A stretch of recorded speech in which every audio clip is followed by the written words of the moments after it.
রাসূল কারীম সাল্লাল্লাহু আলাইহি ওয়াসাল্লামের বিখ্যাত সাহাবী আব্দুল্লাহ ইবনে আব্বাস রাদিয়াল্লাহু তাআলা কলিজা দান কুরাইব রাহমাতুল্লাহ আলাইহি বলেন, আমার মালিক একবার আমাকে মুআবিয়া রাদিয়াল্লাহু তাআলার কাছে শাম দেশে পাঠিয়ে দিলেন। যে সময় শামের রাজত্ব হযরত মুআবিয়া রাদিয়াল্লাহু তাআলার হাতে ছিল, হযরত মুআবিয়া রাদিয়াল্লাহু তাআলা শাম দেশে ছিলেন। আমি আমার প্রয়োজন যখন শেষ করি, এমন অবস্থায় রমজান চলে এসলো, আমরা শামে জুমার রাতে চাঁদ দেখলাম। জুমার রাতে চাঁদ উঠে গেল শাম দেশে। এই নিজে ঘটনা বর্ণনা করছে, শামে জুমার রাতে চাঁদ দেখি, মাসের শেষ দিকে আমি মদিনায় প্রত্যাবর্তন করি। তাহলে চাঁদ দেখেছেন কোথায়? শাম দেশে। রোজা রাখা আরম্ভ করলেন, রোজা রাখতে রাখতে মাসের শেষ দিকে, এখনো রোজা শেষ হয়নি, মদিনায় প্রত্যাবর্তন করি। তখন ইবনে আব্বাস রাদিয়াল্লাহু আনহু চাঁদ সম্পর্কে জিজ্ঞাসা করলেন। আমি বলি, আমরা জুমার রাতে চাঁদ দেখেছি কোথায়? শামে। কোথায়? সবাই পিছনে একজন কথা বললেন, কোথায় চাঁদ দেখেছেন উনি? শামে। তিনি বললেন, তুমি নিজে দেখেছো? আমি বললাম, জি হ্যাঁ, আমি নিজে দেখেছি। আমি নিজে দেখেছি এবং লোকেরা দেখে রোজা রেখেছে। এমনকি হযরত মুআবিয়া রাদিয়াল্লাহু তাআলা দেখেছেন এবং রোজা রেখেছেন। তখন ইবনে আব্বাস রাদিয়াল্লাহু আনহু বলেন, কিন্তু আমরা চাঁদ দেখেছি মদিনাতে শনিবারে। তাহলে শামে চাঁদ দেখেছে কবে? শুক্রবারে রাতে। আর মদিনায় হযরত আব্দুল্লাহ ইবনে আব্বাস রাদিয়াল্লাহু আনহু বলছেন, আমরা চাঁদ দেখেছি মদিনায় কবে? শনিবারে। সুতরাং আমরা মাস 30 দিন অথবা 29 দিন চাঁদ না দেখা পর্যন্ত রোজা ছাড়বো না। আমি তাকে বলি, আপনার জন্য কি হযরত মুআবিয়ার চাঁদ দেখা ও রোজা রাখা যথেষ্ট দলিল নয় কি? তিনি বললেন, না, রাসূল সাল্লাল্লাহু আলাইহি ওয়াসাল্লাম আমাদেরকে যেভাবে আমল করতে শিক্ষা দিয়েছেন, অর্থাৎ যে যেই দেশে আছে ওই দেশের চাঁদের হিসাব অনুযায়ী ঈদ করবে।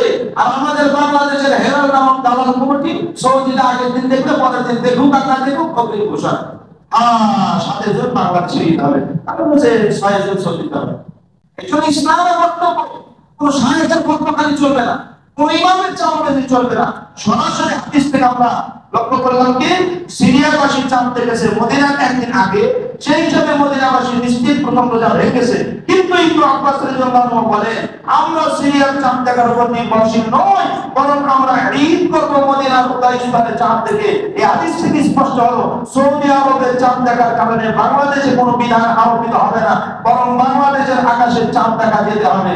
এজন্য মুআজ্জাজ হাজিরিন, এই হাদিস থেকে আমরা এতক্ষণ পর্যন্ত লম্বা চওড়া আলোচনা করার দ্বারা বুঝলাম কি, কবে আমাদের আরবিতে রোজা?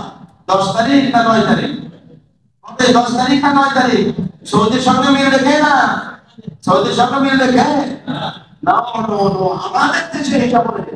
তাহলে ঈদ যদি হয় শনিবার দিন, তাহলে আমাদের আরফার দিন কবে? আরফা কবে?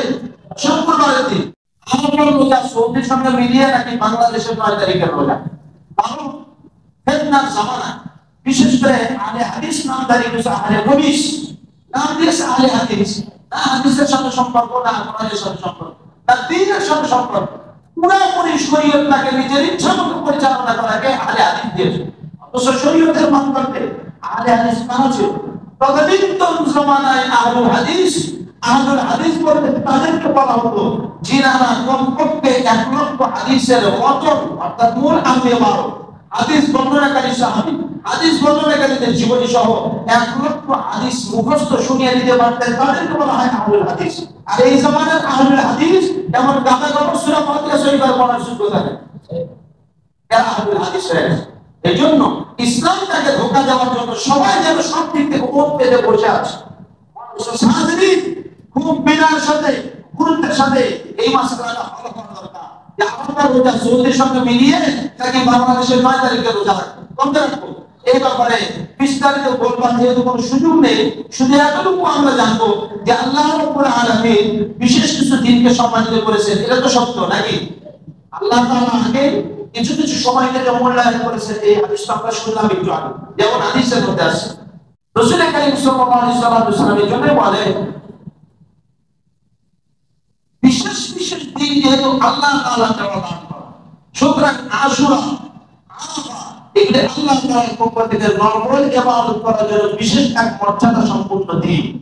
সেই দিন নিয়ে আমাদের সমাজে যেহেতু খুব ঝামেলা, এখন আমি আপনাদের মাধ্যমে জানতে চাই, সকলে মিলে বলুন তো আমরা মুহররম মাসের 10 তারিখে যে আশুরা করি, এটা কি সৌদির সঙ্গে মিল রেখে না আমাদের দেশের মুহররমের 10 তারিখে?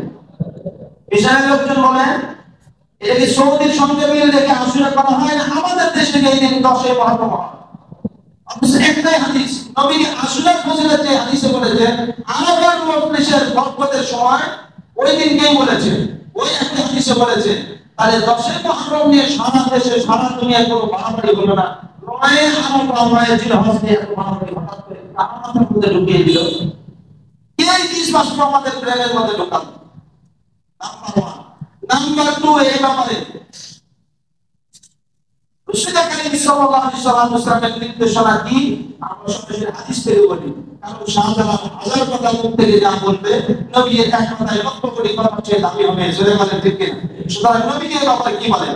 চাঁদের ক্ষেত্রে রাসূল সাল্লাল্লাহু আলাইহি ওয়াসাল্লামের নির্দেশ হলো প্রত্যেকেই তাদের উদয়স্থলে চাঁদ থেকে চাঁদের তারিখ হিসেবে রোজা রাখবেন। এই ব্যাপারে সংক্ষিপ্ত একটা হাদিস আপনাদের সামনে আলোচনা করছি। কুরাইশ থেকে রাহমাতুল্লাহি আলাইহি বর্ণনা করেন যে আব্বাস রাদিয়াল্লাহু আনহু দলের ছাত্র এবং ওনার অধীনস্থ মানুষ وحدثه إلى معاوية بالشام فقال فقدمت الشام فقضيت حاجتها واستهل علي رمضان وأنا بالشام فرأيت الهلال ليلة الجمعة ثم قدمت المدينة في آخر الشهر فسألني عبد الله بن عباس رضي الله عنهما ثم ذكر الهلال فقال متى رأيتم الهلال؟ فقلت رأيناه ليلة الجمعة. فقال أنت رأيته؟ فقلت نعم. رآه الناس وصاموا وصام معاوية رضي الله تعالى عنه. فقال لكننا رأيناه ليلة السبت فلا نزال نصوم حتى نكمل ثلاثين أو نراه. فقلت أو لا تكتفي برؤية معاوية رضي الله عنه وصيامه؟ فقال لا، هكذا أمرنا رسول الله صلى الله عليه وسلم. رسول كريم صلى الله عليه وسلم বিখ্যাত সাহাবী আব্দুল্লাহ ইবনে আব্বাস রাদিয়াল্লাহু তাআলা কলিজা দান কুরাইব রাহমাতুল্লাহ আলাইহি বলেন আমার মালিক একবার আমাকে মুআবিয়া রাদিয়াল্লাহু তাআলার কাছে শাম দেশে পাঠিয়ে দিলেন। যে সময় শামের রাজত্ব হযরত মুআবিয়া রাদিয়াল্লাহু আনহুর হাতে ছিল, হযরত মুআবিয়া রাদিয়াল্লাহু আনহু শাম দেশে ছিলেন। আমি আমার প্রয়োজন যখন শেষ করি এমন অবস্থায় রমজান চলে এসলো, আমরা শামে জুমার রাতে চাঁদ দেখলাম। জুমার রাতে চাঁদ উঠে গেল শাম দেশে। মানে নিজের ঘটনা বর্ণনা করছে, শামে জুমার রাতে চাঁদ দেখি। মাসের শেষ দিকে আমি মদিনায় প্রত্যাবর্তন করি। তাহলে চাঁদ দেখেছেন কোথায়? শাম দেশে। রোজা রাখা আরম্ভ করলেন, রোজা রাখতে রাখতে মাসের শেষ দিকে এখনো রোজা শেষ হয়নি, মদিনায় প্রত্যাবর্তন করি। তখন ইবনে আব্বাস রাদিয়াল্লাহু আনহু চাঁদ সম্পর্কে জিজ্ঞাসা করলেন। আমি বলি আমরা জুমার রাতে চাঁদ দেখেছি কোথায়? শামে। কোথায়? সবাই পিছনে লোকজন কথা বলেন, কোথায় চাঁদ দেখেছেন উনি? শামে।